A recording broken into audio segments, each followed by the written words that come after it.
जय हिंद दोस्तों। आज मैं आप सबको दिखाने वाला हूँ JCERT के पैटर्न पर आधारित पाठ योजना। तो चलिए शुरू करते हैं।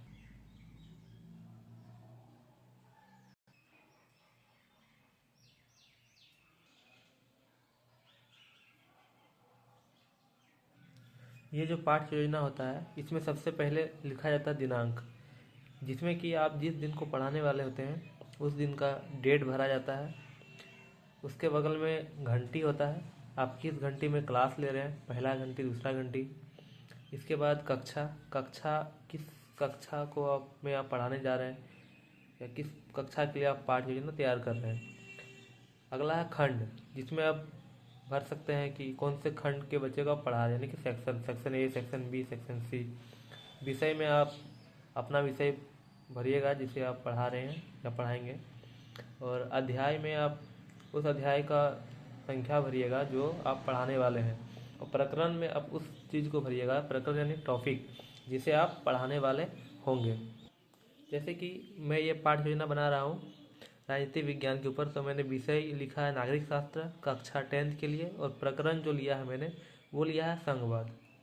ठीक है दोस्तों, अगला जो इसमें टॉपिक है वो होगा अधिगम उद्देश्य। अधिगम उद्देश्य जिसमें हम लोग कॉमन चीज़ को लिखते हैं। एक विषय के लिए आप जितना भी पाठ योजना को तैयार करते हैं सभी पाठ योजना में ये लिखा जाएगा। जैसे कि मैंने 3 जो अधिगम उद्देश्य लिखा है वो इस प्रकार से हैं। विद्यार्थी में नागरिक शास्त्र के प्रति रुचि विकसित करना। अगला है विद्यार्थियों को देश समाज के बारे में जागरूक करना। तीसरा है विद्यार्थियों के मानसिक क्षमता का विकास करना। अब हम बात करेंगे अधिगम प्रतिफल का। दोस्तों, अधिगम प्रतिफल जो होता है ये विषय के लिए नहीं होता है, ये आपके टॉपिक यानी प्रकरण के ऊपर होता है। जैसे कि संवाद, मैं जो टॉपिक आज पढ़ाने वाला हूँ उस टॉपिक के बारे में यहाँ लिखूँगा कि अधिगम प्रतिफल में क्या आएगा। जैसे कि विद्यार्थी संवाद की परिभाषा को अपने शब्दों में बता सकेंगे। विद्यार्थी संघ व्यवस्था की विशेषता को समझ सकेंगे।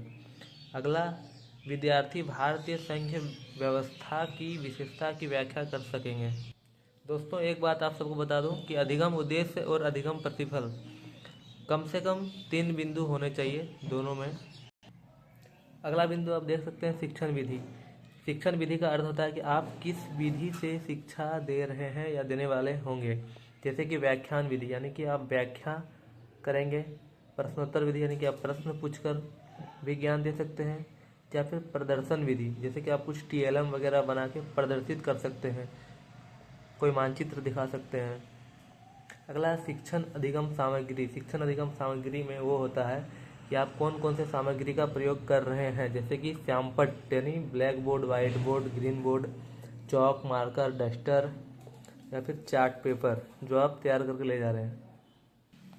फॉर्मेट में अगला टॉपिक है छात्रों का पूर्व ज्ञान, जिसमें आप लिखेंगे कि छात्र को किस चीज़ के बारे में ज्ञान है। जैसे कि मैंने लिखा है, छात्र यह जानते हैं कि भारत एक विशाल देश है।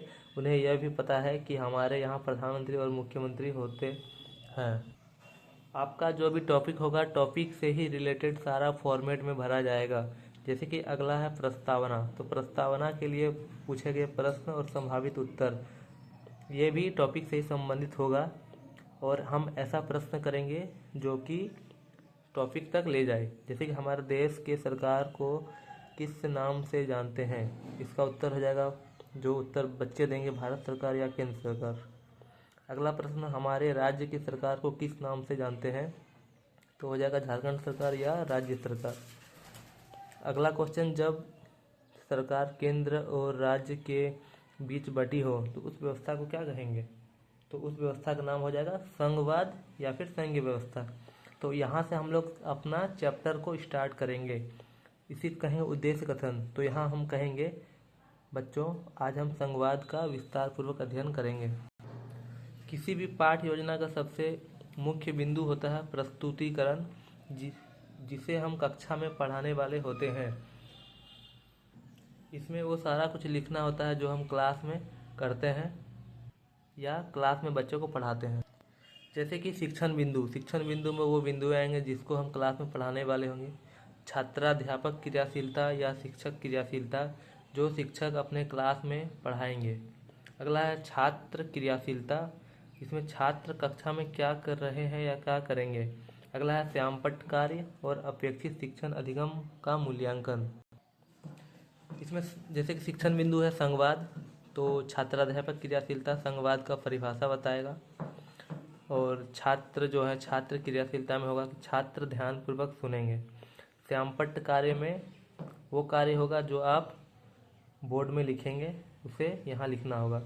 अगला है अपेक्षित शिक्षण अधिगम का मूल्यांकन, जिसमें आप बच्चों का मूल्यांकन करेंगे। बीच बीच में कोई सवाल कर सकते हैं, जैसे कि संवाद में सरकार के कितने स्तर होते हैं, तो बच्चे बताएंगे 2 या 2 से अधिक।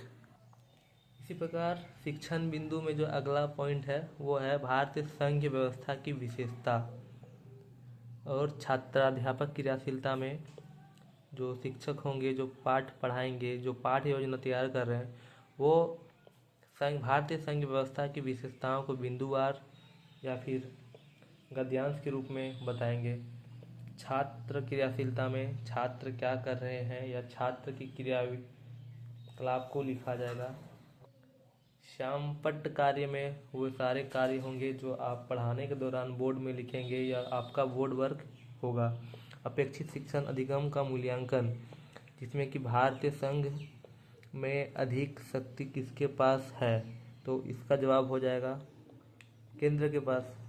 अगला आप सवाल कर सकते हैं बच्चे से, भारतीय संघ के संविधान की विशेषता को बताएं, तो इसमें इसका जवाब हो जाएगा एकल संविधान है या फिर संविधान जो है लचीला है। पाठ योजना के फॉर्मेट में अगला जो बिंदु है वो है पुनरावृत्ति। पुनरावृत्ति का अर्थ होता है कि आपने क्लास में जो भी पढ़ाया, क्लास से आप निकलने से पूर्व सारा को समराइज करके बताना, या फिर आपने क्या क्या पढ़ाया उसको थोड़ा सा संक्षेप में दर्शाना या फिर बताना। जैसे कि आपको बताना है बच्चों, आज हमने संघवाद की परिभाषा व संघ विशेषता का अध्ययन किया, साथ ही भारतीय संघ की विशेषता में देखा कि भारत मजबूत केंद्र वाला संघ है। इस प्रकार से संक्षेप में आप बताकर एंड कर सकते हैं। अगला जो इम्पोर्टेंट कार्य है वो है गृह कार्य, जो पाठ योजना का एक महत्वपूर्ण भाग है। इसमें क्या है कि आपको बच्चों को कुछ सवाल देना है, होमवर्क देना है।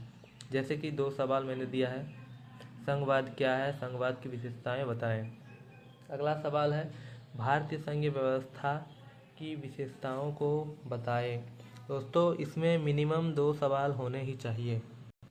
अगला जो बिंदु है वो है बनाए गए TLM का 4 फोटो, यानी कि जब आप कक्षा पढ़ाने जा रहे हैं तो कक्षा को इंटरेस्टिंग रुचिकर बनाने के लिए आप चार्ट पेपर या कोई डायग्राम वर्क या फिर कुछ 3D चित्र को बना के ले जा सकते हैं। उसका आपको 4 फोटो यहाँ लगाना होगा। मान लीजिए कि मैंने भारत का मानचित्र ले गया, तो बनाए गए TLM का स्थान पर यहाँ पे मुझे मानचित्र का छोटा सा चित्र लगाना होगा। अगला है कि अगर मैंने भारतीय संघ व्यवस्था की जो विशेषता है उसको चार्ट पेपर में दर्शाया है तो उसे भी ले जाना होगा। अगला जो बिंदु है वो है क्लास लेते हुए 2 फोटो। जब आप कक्षा ले रहे हैं तो उसमें आपको 2 फोटो लेना है, बच्चे के साथ बोर्ड वर्क करते हुए, और यहाँ चिपकाना है। साथ ही 5 छात्र छात्राओं का फीडबैक। ये जो JSC-ERT का फॉर्मेट है उसमें 5 छात्र छात्राओं का नाम, उनका roll number, Vidyavahini roll number, छात्र का फीडबैक कि आप कैसे पढ़ा रहे हैं, आपका व्यवहार कैसा, उन्हें समझ में आया कि नहीं आया, और साथ ही छात्र का सिग्नेचर आपको कराना होगा। ये सारे कार्य आपके लिए अनिवार्य हैं। साथ ही आपको यहाँ लिखना, नीचे जो है आपको लिखना होगा छात्राध्यापक का नाम, जो यानी कि जो शिक्षक है वो अपना नाम लिखेंगे और अपना सिग्नेचर करेंगे। अगला जो बिंदु है वो है शिक्षण मूल्यांकन के लिए पैमाना, यानी कि आपको रेटिंग दिया जाएगा कि आपने कैसे पढ़ाया, असंतोषजनक, संतोषजनक, अच्छा, बहुत अच्छा, उत्कृष्ट। फिर आपके ऊपर टिप्पणी की जाएगी, और प्रधानाचार्य का नाम व हस्ताक्षर, विषय शिक्षक का नाम हस्ताक्षर, पर्यवेक्षक का नाम व हस्ताक्षर।